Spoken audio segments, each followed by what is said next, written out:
Breaking news out of Oklahoma right now. Meteorologist Mike Bettis and the tornado hunt team were chasing a storm near El Reno, Oklahoma, when the twister picked up their vehicle and tossed it about 200 yards. Here's what we know now. Bettis and his team members are alive, but they do have minor injuries. Mike reported seeing other vehicles had also been thrown by the storm. And Bettis said, "I saw my life flash before my eyes in this phone interview." We're ahead of the storm. We stopped to broadcast with you guys, saw a big, giant wedge tornado, very violent rain-wrapped tornado. What we're trying to do is just get away from it, get the south side of it and stay away from it. We ended up, all three of our vehicles that we chased with were all hit by it.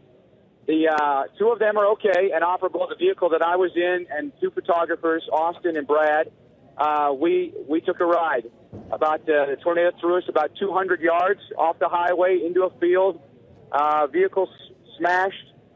Everyone had their seatbelts on and just ducked. Our airbags all deployed.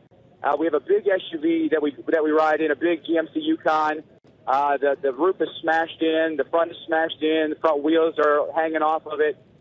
I don't know what to say. I'm speechless. I mean, that was the scariest moment of my life. I've never been through anything like it before. My life flashed before my eyes. I mean, it was like we were just floating, and then we were tumbling.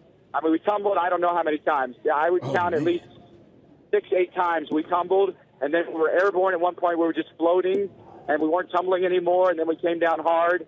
It was, I'm just happy everyone's okay. We got a few scratches on us. This is one of the first images of the damaged tornado hunt vehicle.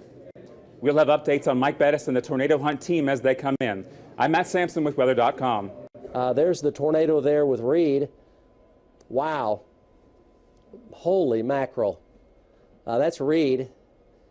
Again, it's a carousel of tornadoes. You know, he was talking multi-vortex. You see how fast those are moving. We can't get a hold of Reed because all the cell service is jammed, but I'd love to talk to Reed right now about tornado suction spots and tornado vortex motion and things like that, because Reed is a doctor. He has his PhD from OU. And that is phenomenal video. And Reed and I have had a lot of discussions, texting back and forth and talking on the weekends and stuff. We think the wind inside of these vortexes is really, really high, way over 200 miles an hour in some cases, maybe even up in the 300-mile-per-hour range. And so the whole thing is a tornado. You see it up near the top of your screen. The whole thing is a tornado. And then underneath, those are all multiple vortexes so the whole tornado has winds, say, 100 to 125.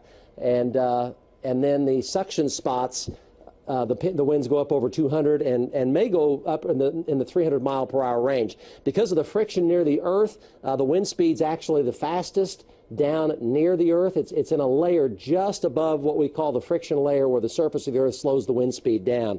Just above that layer, the wind speed gets very violent and very fast.